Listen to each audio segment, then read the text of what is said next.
It has finally happened.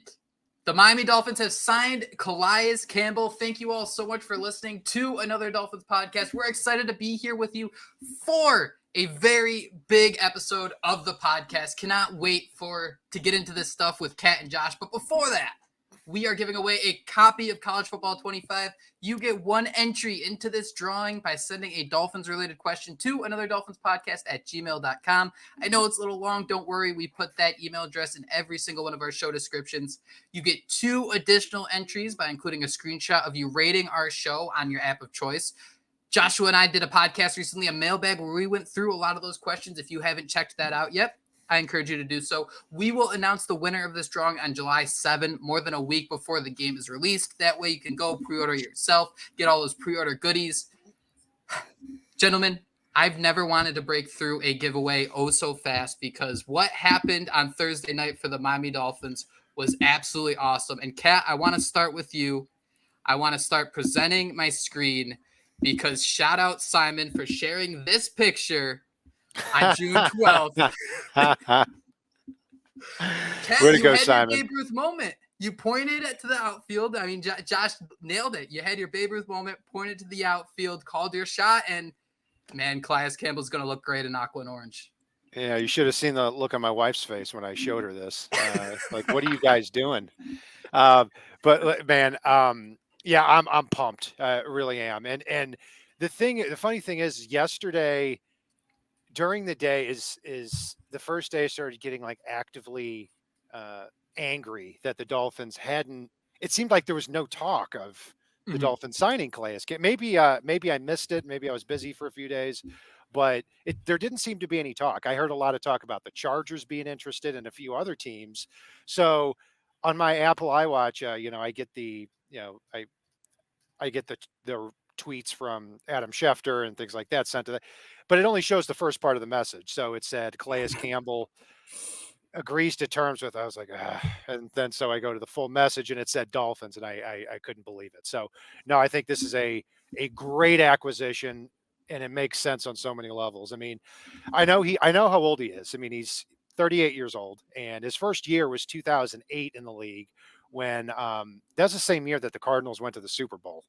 And wow. that was his rookie year, and lost that game when Santonio Holmes caught that pass in the right corner of the end zone. So he's been around the league for a long time, but to me, he's the Jason Peters of defense. I like that.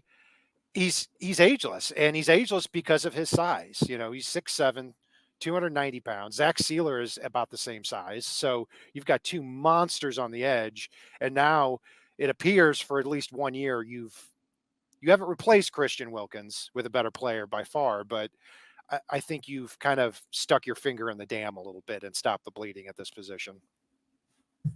Yeah, and Jake's a massive. I mean, 6'8", 282 pounds. So, I mean, this is absolutely a massive signing, a massive episode. And you touched on it there. He's not Christian Wilkins. Christian Wilkins is much younger. Christian Wilkins can do a little bit more stuff. But, I mean, at this point of this offseason, I mean, bringing Calais Campbell next to Zach Sealer, I mean, that to me is as good as it's going to get at this point in this offseason, right? So definitely an upgrade there.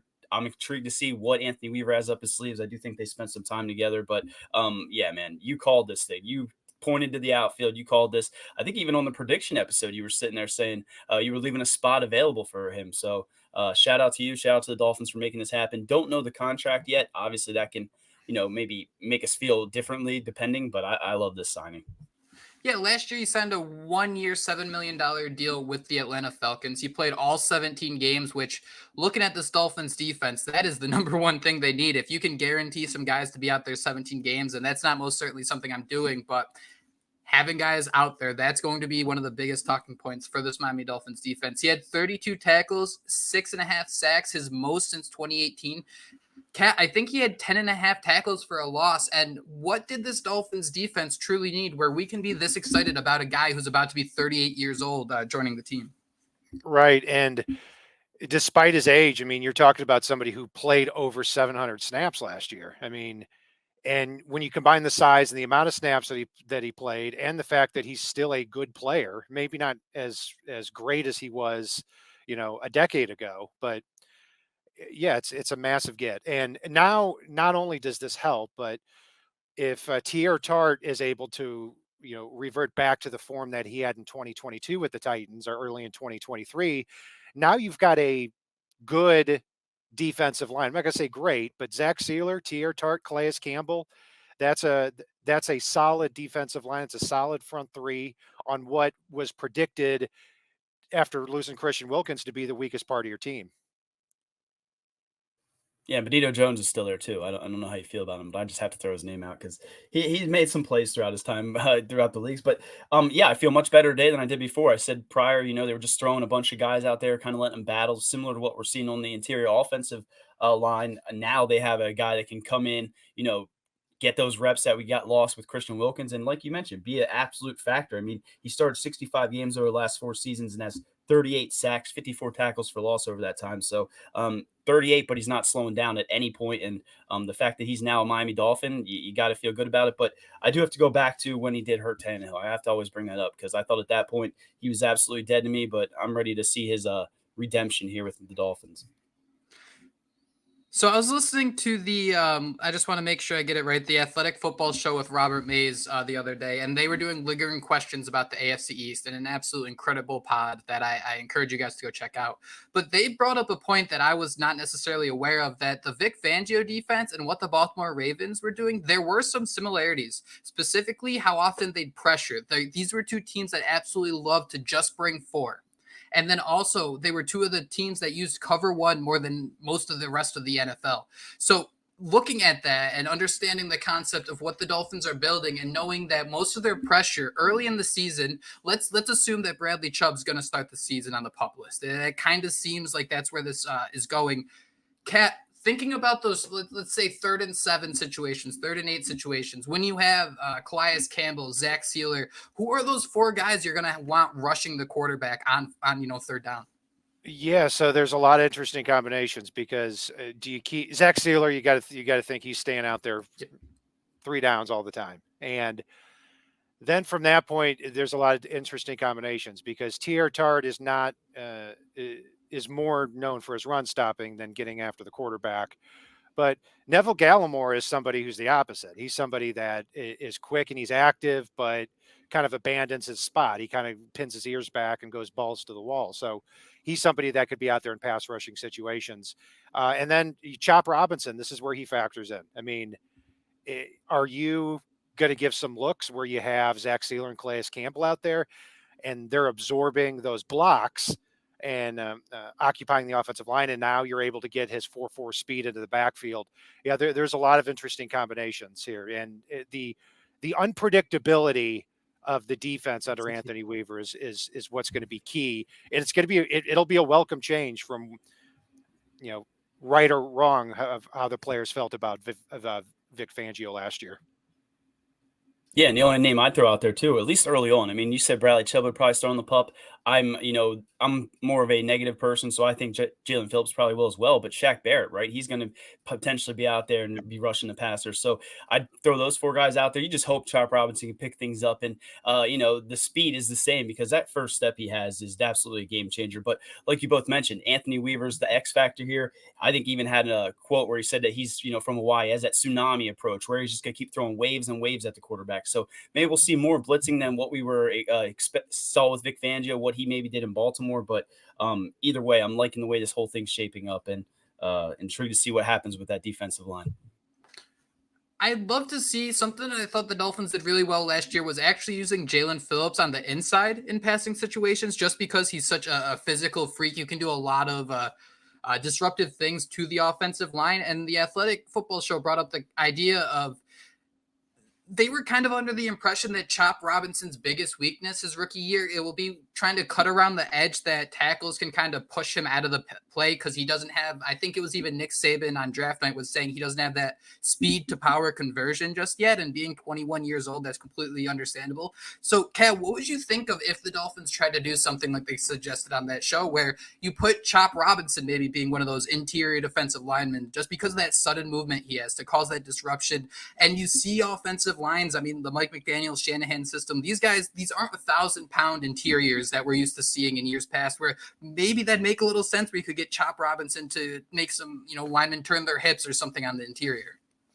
Right. I think part of the appeal with Chop Robinson is even when Jalen Phillips and Bradley Chubb are healthy together, or you can say Jalen Phillips and Shaq Barrett, that you can still have Chop Robinson out there. I think he can give you some crash car kind of looks and blitz packages. I found that he had a little he had surprising power on the inside, but oddly got washed out to the outside a lot. So I agree with Nick Saban's assessment of that. It's kind of a weird combination there, but that just watch him off the snap, those feet, and how quickly he gets into the backfield. Even though he had only 4 pressures last year, his pressure rate, even though he only had 4 sacks last year, his pressure rate was really, really high. So I'm looking forward to Chop Robinson. He's one of the few players on my short list that I wanted at that pick. So I'm glad we got him.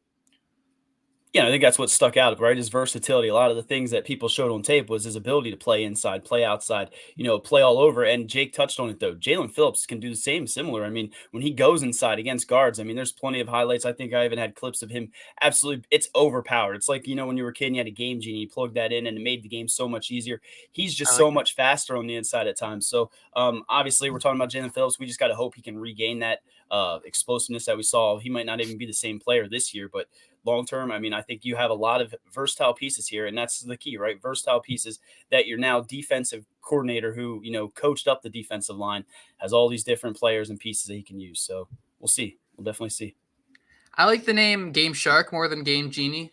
Josh, that might just be like a generational gap between us, but I mean, those things. Where were you? 2003.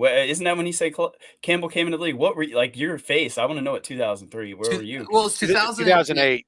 So 2008. Okay, yeah. It was 3 years after I graduated. Okay, yes. Where were you in 2008, Jake? I kind of am a cheat code in the sense of whatever the year was, that's what grade I was in. So 2008, I was an 8th grader. So that's kind of crazy to think about it. Here we are. I remember sitting outside getting that because that was the same year that the Madden was Palomalu and who Josh help. Larry Fitzgerald. Yes. Yep. How can I forget Larry Fitzgerald? My God, I got to go do a lap for that one. But just to pull it back. Sorry, Kat. Yeah, I was going to say I can't. My favorite Madden cover was Peyton Hillis. Still, that 1 year that he had that great year and then just completely fell off the map. But another thing on Calais Campbell too is in the 2008 draft when the Dolphins, in 2007 under Cam Cameron were just beat up on both sides of the ball, just steamrolled. I mean, they were 1-15, of course they were, and then Bill Parcells comes in 2008, they draft Jake Long in the first round, which is the pick I wanted at the time. And I wanted it to be Jake Long in the first round and then Calais Campbell in the second. And the Dolphins took Philip Merling instead. And Calais Campbell fell down a little bit later in the second round. So back in 2008, I wanted him. When he went to the Jaguars, I wanted him. When he went to the Ravens, I wanted him. So finally, 17 years, but we finally got him. I couldn't believe that someone as talented and just as huge as Calais Campbell lasted till like the middle of the second round. I think he went right around the same spot Patrick Paul went this year. I mean, first team all ACC in 2006, 20 and a half tackles for loss, 10 and a half sacks, 9 seasons with the Cardinals, 3 seasons with the Jaguars, 3 seasons with Baltimore, and then last season with Atlanta. Last season, man, I think it's so impressive. And like, I don't want to be too much of the homerish Dolphin fan about this as being such a great signing, but I mean, the fact that last season was the most games he played since 2019, the fact he's still setting these standards of being such a talented player has been so damn impressive. He's a member of the 2010 All-Decade team. Last season, I think I mentioned it, a $7 million deal with the Falcons. He got his 100th career sack in week 6. Gentlemen, let's talk about this food chain real quick for this edge rushing group. Kat, what do you think this domino causes for the rest of the group? Because this team does have a lot of depth on the edge. Yeah, and it depends if you're talking about 3-4 end or you're talking about outside linebacker. But as far as 3-4 end is concerned, I'm loving that Neville Gallimore is not the guy really, or Deshaun Hand are not the guys projected to be your week 1 starter. Because that, clearly these are two backup type players. I mean, Deshaun Hand did a good job last year when he got in. He was helpful. I predicted him to be the Dolphins' final defensive end, our defensive lineman on the roster here. But yeah, and Neville Gallimore and Benito Jones, to me, are locks to make the team because they're guaranteed $1.8 million each, regardless of whether they're on the team or not. So it seems very firm on the defensive line that it's going to be Zach Sealer, Calais Campbell, Tier Tart, Benito Jones, Neville Gallimore. Deshaun Hand probably is the favorite to be the sixth guy, but they also signed Lyndon Wood grad, Jonathan Harris, too, from the Broncos. So that could be a competition, and we'll see if some UDFAs pop their heads up too. Oh, and Brandon Peely's somewhere in there. That's why I was unmuting myself. Had to throw Jake's dude out there. Had to make sure we did that. I think another guy the Dolphins signed, Marcus May, part of that addition was they said farewell to Davion Nixon Jr. And guys, I want to start this conversation just by speaking about what the Dolphins are doing here. Think about the two veterans they added compared to years past. What is this signal for the defense, understanding that instead of throwing these rookies out here like an Ethan Bonner or something, we want these guys who have the experience and just the traits to play late into the season? Yeah, I mean, they've certainly built some depth, and when you look at some players who were on the Dolphins, not only on the team but also had pretty big roles that I had not making the roster this year. I mean, on both sides of the ball. I mean, like guys that I had cut in our 53-man prediction show: Skylar Thompson, Jeff Wilson, Savon Ahmed, River Craycraft, Julian Hill. And on the defensive side of the ball, Deshaun Hand, he may or may not make the roster, but they're building up some depth. And now you're talking about someone like even Duke Riley may be getting cut if Channing Tindall can show up here. So clearly they're not trying to be as top heavy this year. And the Dolphins could have assembled all their chips and re-signed one or two players or gone after a big fish, but instead, they've amassed an army of 10 or 12 guys that can really deepen their roster. So yeah, it's going to be interesting to see here in training camp where the pecking order is. Yeah, I think this is kind of the problem we run into as well, right? Because the Dolphins are finally becoming go. We're starting to pay a lot of these players and, starting to bring in some of these veterans that are towards the end of their career. I have written down, all the guys the Dolphins lost: Christian Wilkins, Jerome Baker, Deshaun Elliott, Brandon Jones, Xavier Howard, Andrew Van Ginkel. They lost defense coordinator Vic Fangio, Raekwon Davis, Agba, but then they added a Calais Campbell, Jordan Brooks, Jordan Poyer, Marcus May, Kendall Fuller, Shaq Barrett, Anthony Weaver. So, they're bringing in a lot of veterans who, have experience, similar style of defense, and they can come in here and they can probably play. Jordan Poyer is going to start. Marcus May is going to be out there. Kendall Fuller. I still think that's an upgrade. So I like what they did. With the money they had, and I think a lot of it says that they need to win now, right? A lot of this is saying that these guys aren't going to be here long term. You have this roster for a year, maybe 2 years. You got to make something of it. We got to finally win a freaking playoff game. The additions of Calais Campbell and Marcus May kind of seem like the Miami Dolphins defense is close to 100% complete. I don't know if they're going to be making any other roster moves, but Kat, as we turn our attention to July and training camp, where does your highlighter instantly go to as you look at this roster, whether it be training camp battles or just maybe a weak link on this unit where you're like, oh man, an injury or two, and we could be in some real trouble early on? I'd say the obvious one is guard on the offensive side of the ball. My argument has always been there's just not a lot you can do about that right now. There's not a lot of quality guys out there. Dalton Risner was the guy out there here over the last couple of months, and he re-signed with the Vikings, I think. That or he signed somewhere else. I can't remember. But on the defensive side of the ball, I think depth at defensive back is a little bit concerning. Marcus May helps. I'm not a huge Marcus May fan. I was looking at guys more like Quandre Diggs and Tracy Walker, but I'm fine with it. He's 31 years old. He's definitely coming off a down year. He was suspended for 3 games last year, but before that, he played a lot of snaps and at both strong safety and mostly at free safety. So he's got the versatility, and he allows the Dolphins to give some 3 safety looks. But overall, guard and depth at defensive back, I would say, are the two worry spots for me a little bit. Josh, if the Dolphins are out there in like a nickel defense, who are the 5 guys you want in that secondary? Nickel defense. I mean, I guess for me it would be I'd have Kendall Fuller. We'd have Jalen Ramsey going wherever. I need Cater Kohu out there. I still need him out there, and then I'd probably be Jordan Poyer and Javon Holland. I was going to say I was just going to echo exactly what Kat said about the defensive backs. I mean, unless you're expecting Nick Needham to step up, and that's kind of what I think bummed me out a little bit about this Marcus May signing. Is like Kat said, I don't love the signing. Would have liked to see Nick Needham grab that job, but yeah, I'm intrigued to see what were you gonna say, Kat? Did you have a different 5 you were gonna throw out there in nickel? No, as far as nickel, yeah, I think it's pretty locked in. Jalen Ramsey, Kendall Fuller, Jordan Poyer, Javon Holland, and Cater Kohu are those guys. And I really think that Nick Needham and Marcus May are going to end up battling for one roster spot because they do have some. They did draft a safety in the 6th round.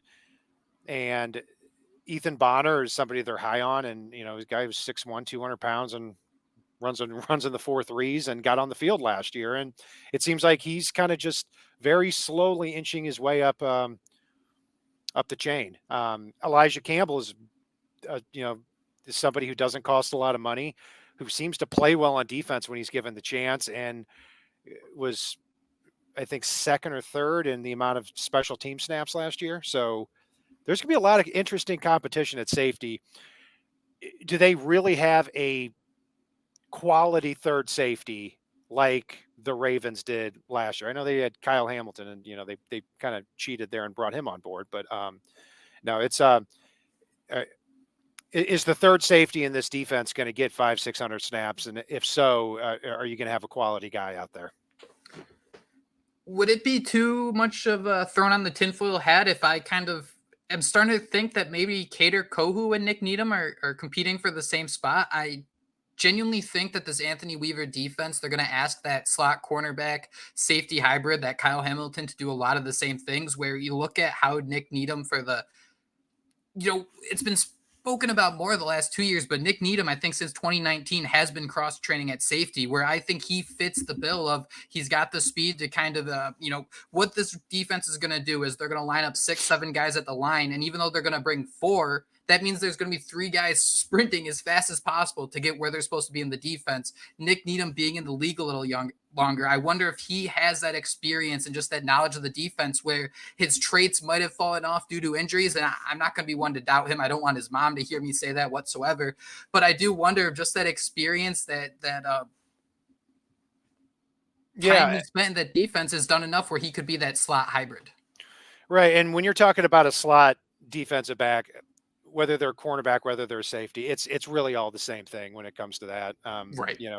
And yeah, Needham will be fascinating because they didn't bring him back for a lot of money. I don't know if they guaranteed him any money, actually. So I'm rooting for him because it was such a shame when he tore his Achilles on Monday Night Football against the Steelers in 2022. He was really turning into one nickel backs in the league. And absolutely.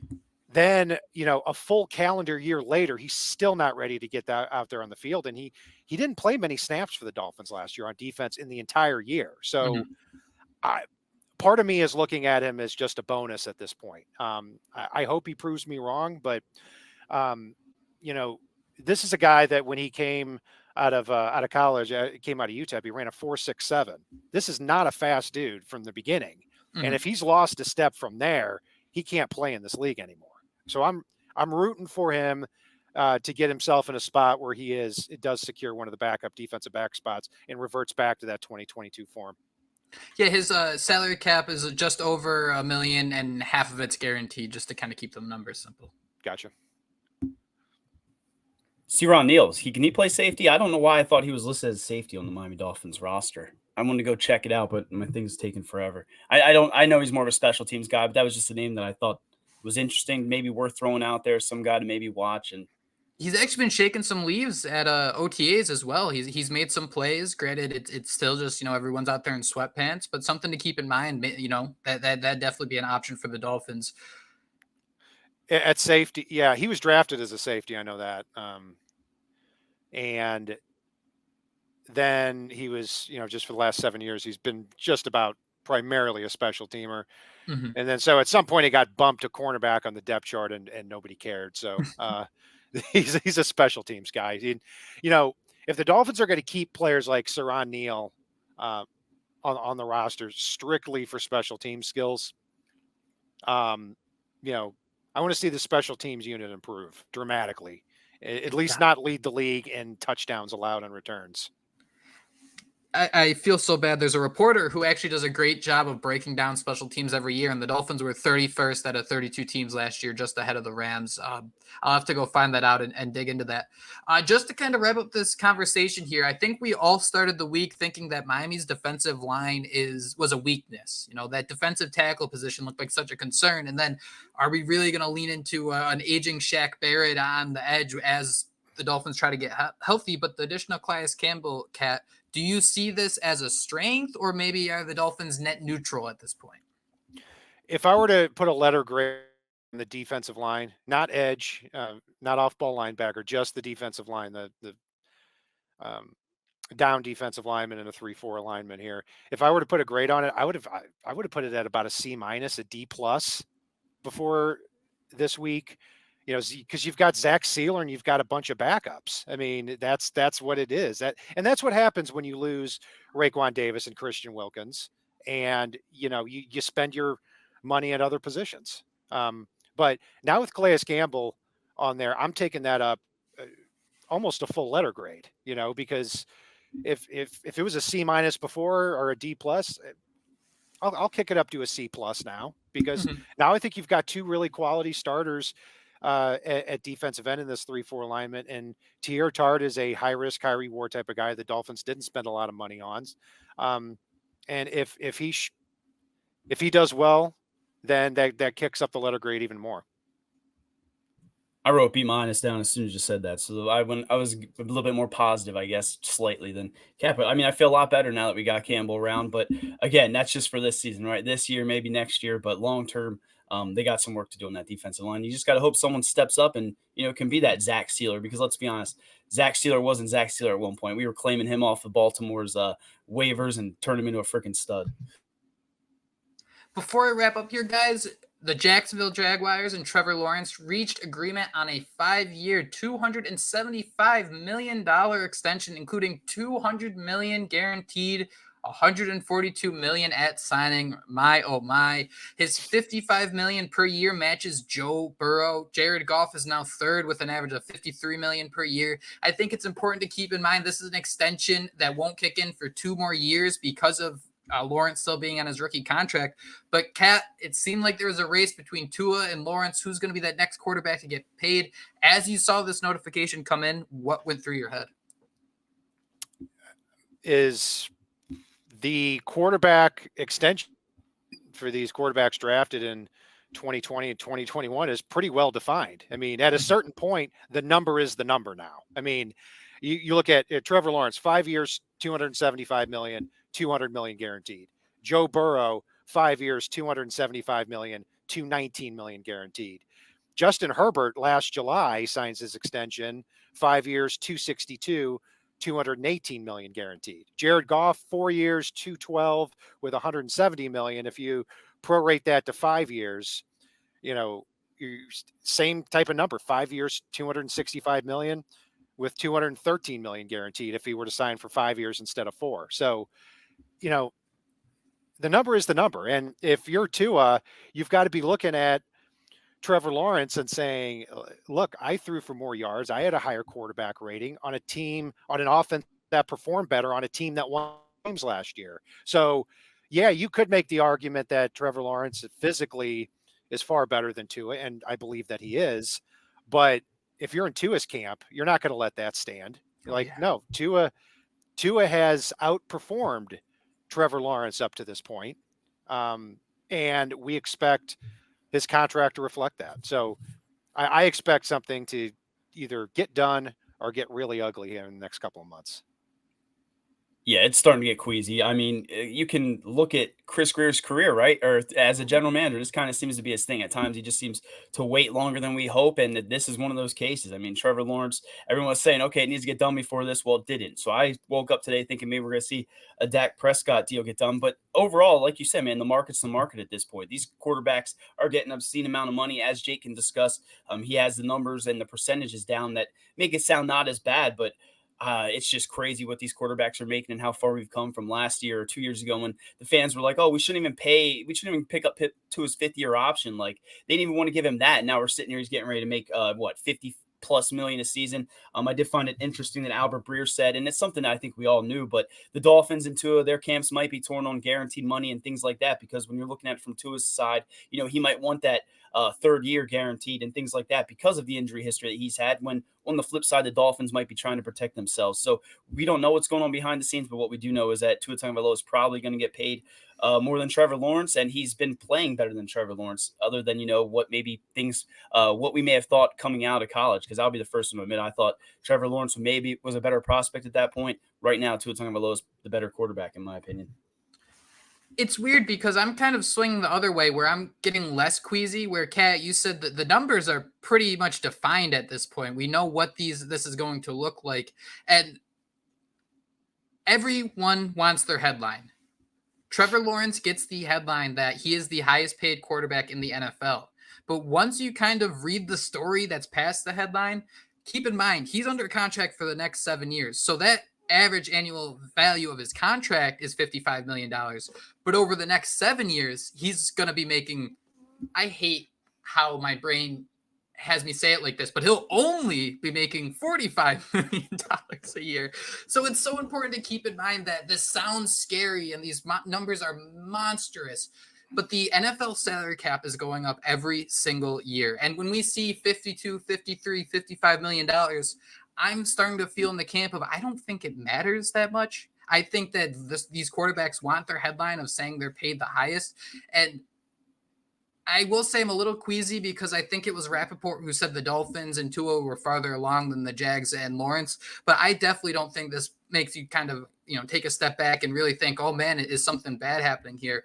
From Sport Track, before I send it back to you, Cap, the average salary percentage of NFL salary cap at signing.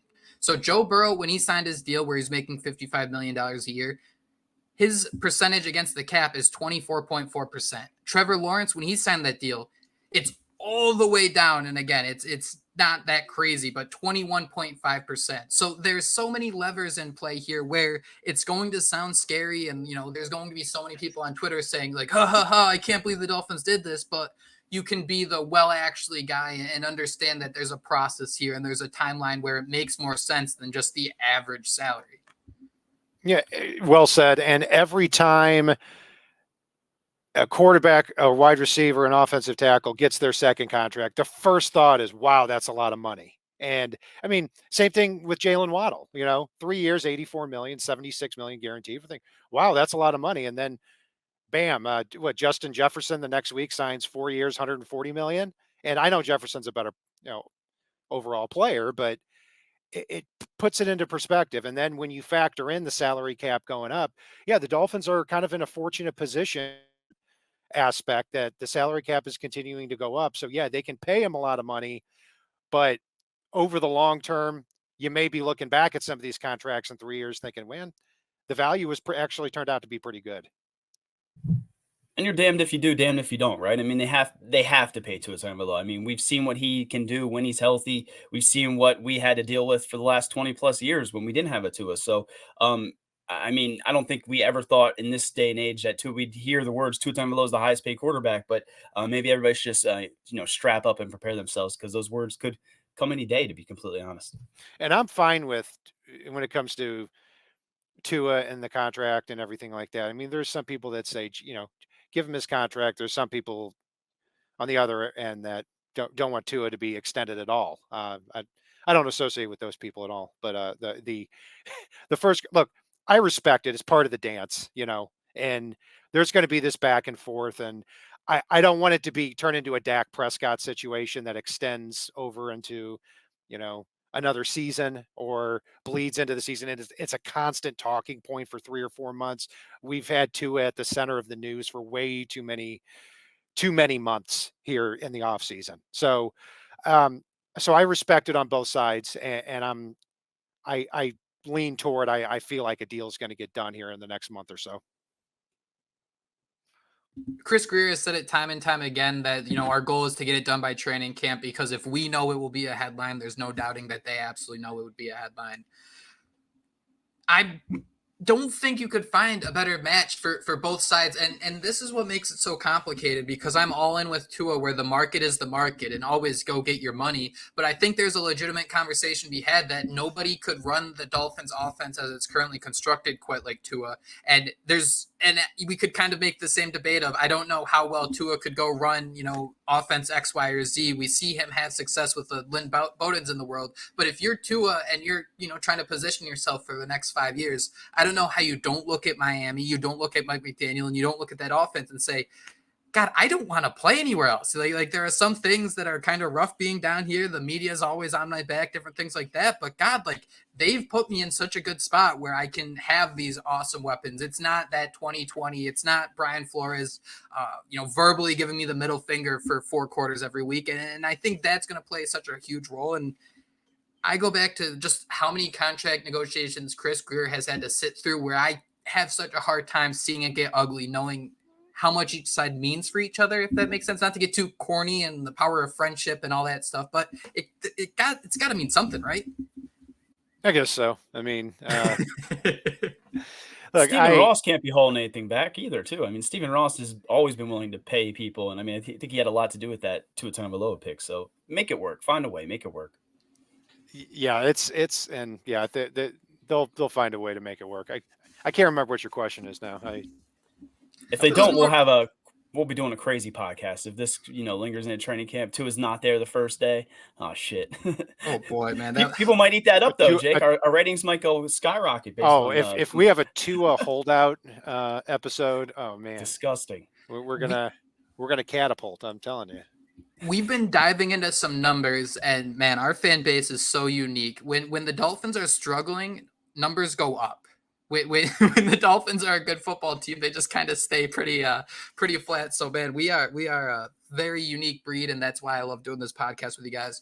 The final thing I wanted to say before we wrap up here, and guys, did you have that lingering fear in the back of your head that during this show or even before the show drops later Friday afternoon, Tua could sign his deal by then?